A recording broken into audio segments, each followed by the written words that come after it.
Hi, magandang gabi po sa inyong lahat, and for our third and final reading of the day today, ano po kaya ang makikita natin sa third and final reading ngayong araw na to, no? So kung gusto niyo pong tingnan natin ang inyong lover oracle, pwede naman po nating tingnan. So may mga nag-request po kanina na gamitin ko po ang lover oracle para ngayong gabi.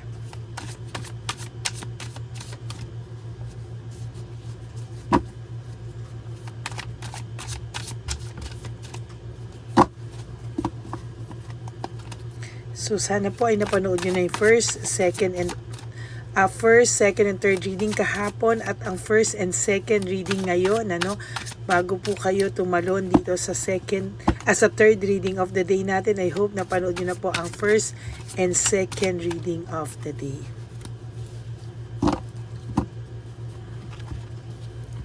Pili na po tayo ng 10. So 1, 2, 3, 4,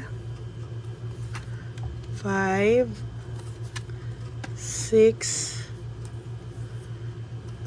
7, 8, 9, and 10.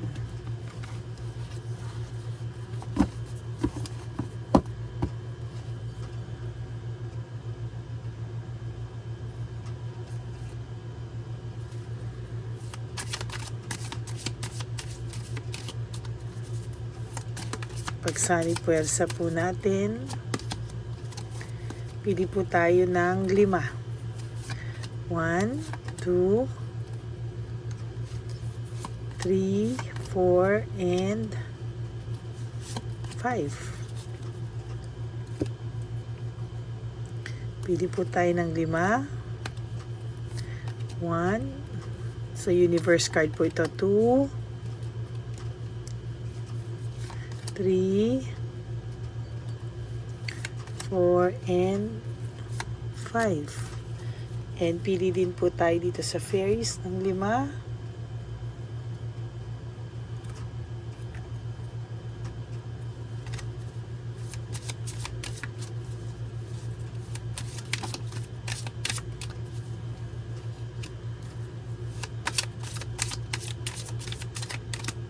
Okay, pili po tayo ng 5.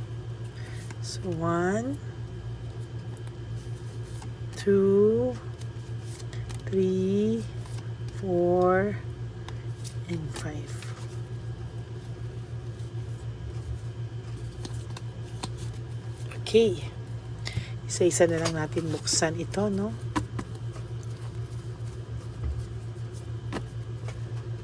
Dito muna po sila.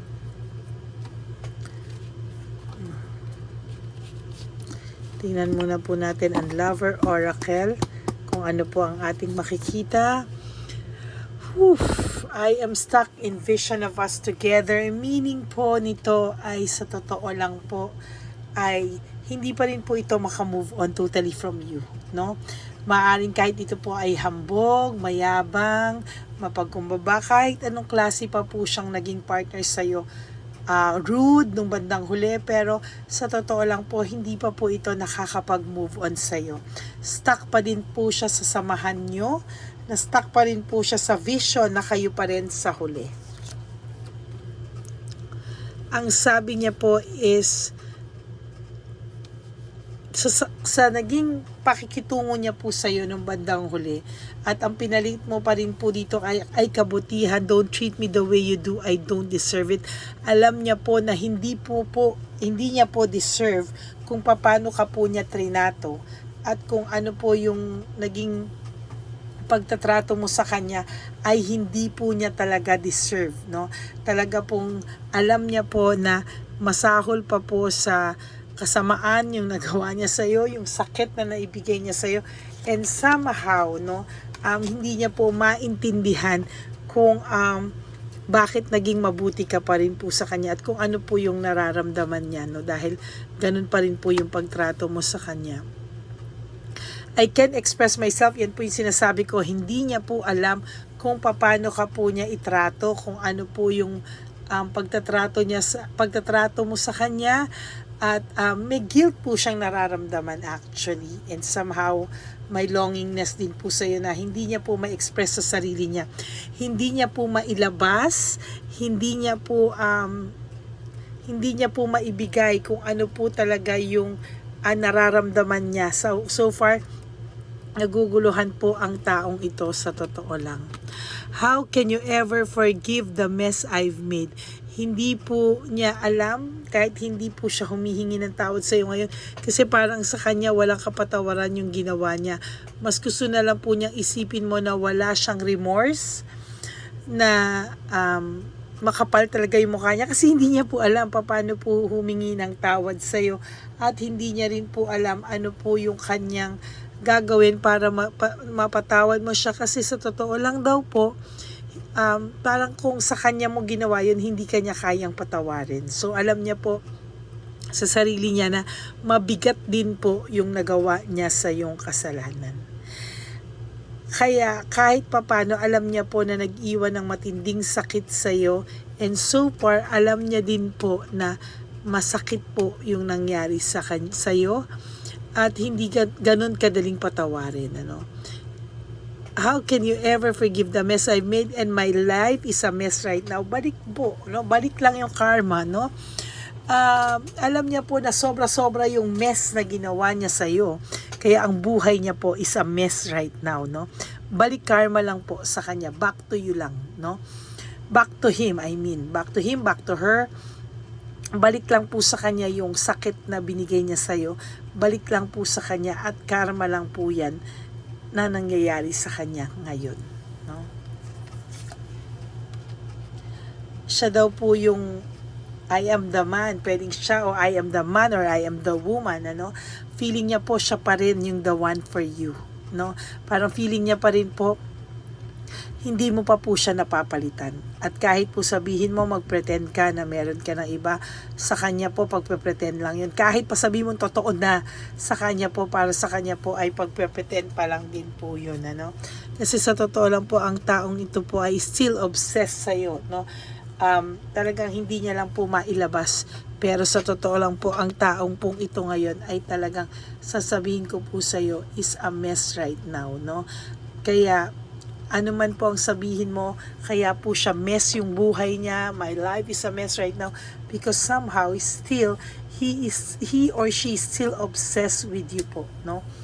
Mahal ka pa rin po talaga nitong taong ito. I have to let you go to find myself. Pinakawalan ka po niya kasi akala niya kailangan niya ng bagong thrill.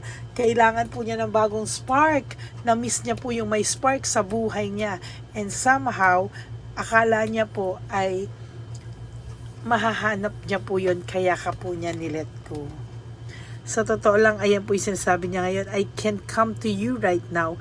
Hindi pa rin po siya makapunta sa'yo. Wala po pa rin siyang mukhang maiharap sa'yo. Sa totoo lang po, talagang hirap na hirap din po itong humarap sa'yo. Sa totoo lang, hindi niya po alam kung paano niya sisimulan, no? Kung paano, saan niya sisimulan lahat, dahil hindi niya po alam kung paano po humarap sa'yo. For your last card, for the Lover Oracle, I am afraid to lose you. Takot din naman po itong taong to mawala ka. Kaso, because feeling niya po kayang-kaya mo lang po, o feeling niya po is kayang-kaya kanya lang balikan.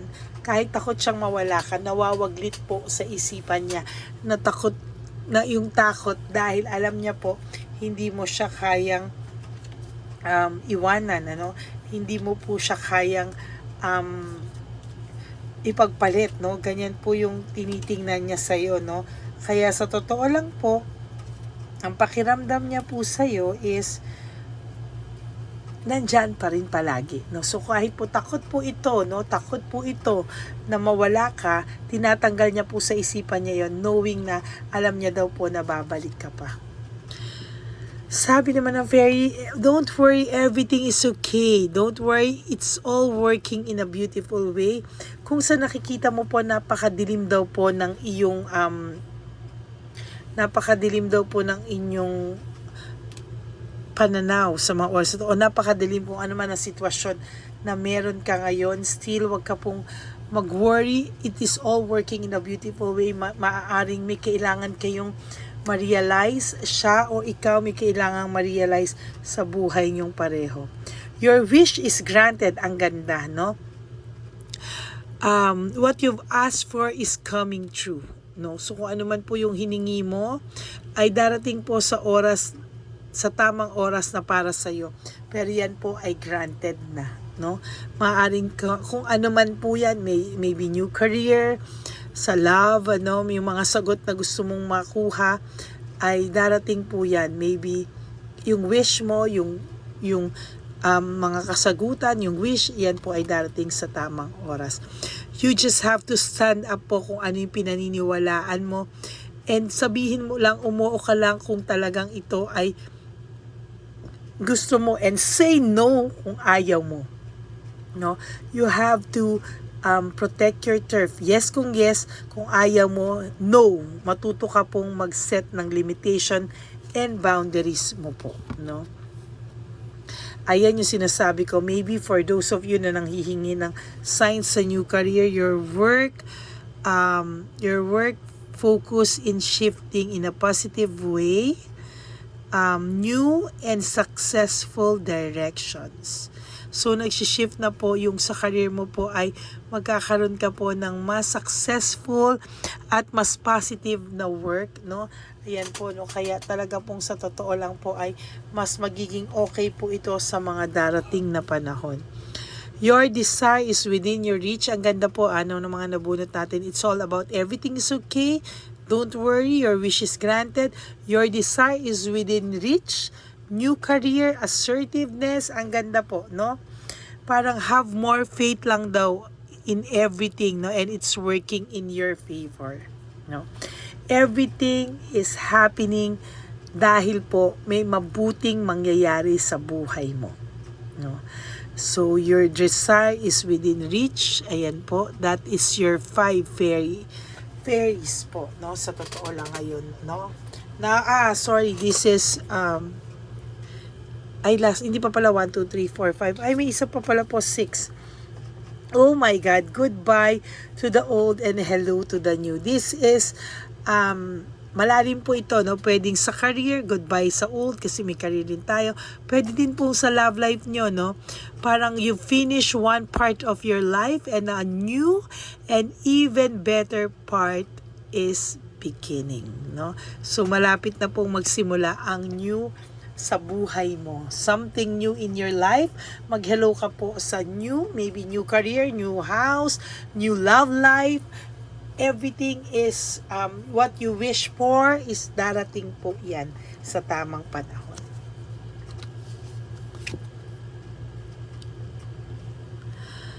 Ito naman po ay ang ating universe, no? So yung mga experiences mo raw po ay magre-reflect daw po sa mga naging internal decision mo, sa isip mo, sa puso mo, no?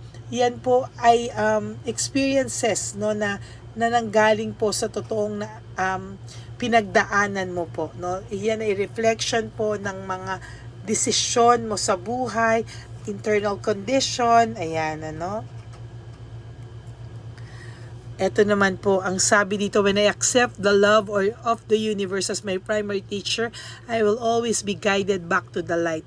Alam niyo po, ang sabi dito, whenever you surrender and accept kung ano man po yung binibigay sa inyo ng divine universe, lagi ka pong mag-guide back to the light, back to the right path. Yan. No? So, ilagi mo lang pong isurrender sa universe at talaga pong ibibigay po sa iyo kung ano po yung nakatakdak para sa iyo. My fearless freedom lights up the world. Naku, yan po, no? Yung wag ka pong matatakot daw na magkaroon ng freedom from all of this. Wag ka pong matatakot na magkaroon ng freedom. Dapat daw po fearless freedom. Why? Because it will light up your world, no? Parang gagaan yung aura mo, gagaan yung mundo mo, parang mawawala po lahat ng bigat ng loob mo, no? And next, In every moment, the universe is conspiring to bring me towards the right-minded thinking and the energy of love. Lagi ka pong binabalik daw ng universe sa tamang pag-iisip. Kasi mostly po, di ba, kapag minsan in love tayo, tanggapin natin yon, nasasaktan tayo. Sige na lang, kahit ano na lang, basta lang gusto ko siya bumalik. Pero ito raw po kasi is gusto ng universe na ibigay sa'yo yung right-minded thinking and yung tamang energy sa pagmamahal. Hindi po yung basta kahit hindi mo na deserve, okay lang sa'yo. Hindi po. Ibinabalik po yan ng energy sa'yo. Dapat kung ano po yung tama para sa'yo. And last, for the universe card is energy flows where my intention goes. So, nahihila mo po, no, yung energy, kung ano man po yung lagi mo naiisip, intention mo, nahihila mo po, no. Kaya nga sabi nga dito, kailangan yung energy mo is positive, no. Kasi pag negative ng negative, talaga pong mahihila ka pabalik, no. So, for the soul's journey, doubts, no, I release the need to know all the answers. Kailangan daw po wag mong alamin lahat. Just surrender everything to the universe. Wag ka na magduda, wag ka nang tanggalin mo daw po, i-release mo raw yung lahat ng pangangailangan mo, na sagutin ang lahat ng tanong mo. You have to release that kind of energy sa universe, no? Kasi kung hindi po, mahihirapan ka po, no? Kung lagi kang may duda, lagi kailangan lahat masagot mo, mahihirapan ka po. You have to release that energy, judgment, no? I understand that everyone has their own unique, ayan. So ito po, path and challenges, no? So wag mo raw po i-compare yung sitwasyon mo sa sitwasyon ng iba, no? Why mahihirapan ka po? Always sarili mo lang po, at kung ano man po yung sitwasyon mo, no? And always be grateful, no? With gratitude po, dapat maging thankful ka sa buhay, no? Sa lahat ng opportunities na pwedeng dumating sa'yo, kahit po sa lahat ng mga bad times, you have to be really grateful for everything po. Kasi kung hindi, mas mahihirapan ka po, at kailangan mo po yung gratitude para pasukan ka po ng good vibes and good energy. Courage. I find the inner strength to face fear with confidence. Kailangan po lagi kami courage, no? Hindi ka po mauuto, hindi ka na po ulit masasaktan, hindi ka na po ulit papayag at itolerate kung ano man po yung ginawa sa yung hindi mo po gusto. Nasaktan ka po, kailangan po is maging confident ka na tanggapin na hindi mo to deserve, no? Na hindi ito ang tamang treatment sa'yo. And last but not the least, lagyan mo raw po ng humor yung buhay mo, no? Gawin mo raw yung I choose to focus on the lighter side of life. Lagyan mo ng humor, wag po panay bigat, no? Pagaangin mo lang daw po, no? Kung may ganyan, palagpasin mo lang daw po, paagaangin mo lang daw po, dahil mas gagaan daw po ang pasok sa iyo ng blessings kapag ganyan, no? So that's it for your third and final reading. Ano po ang mensahe sa iyo ng Divine Universe? So ito po ang urgent message sa iyo, no? Sa ngayon, ano po ang nafi-feel niya, at ang urgent message sa iyo ng universe ay ito. If you like this video, can you please like and give me a comment down below para naman po nalalaman ko ang comments nyo. And for those of you who would like to give me a super thanks for this video, I would really appreciate that and love that from the bottom of my heart. Also po, no, sana po ay i-message nyo lang po ako kung gusto nyo pong magpa-private reading.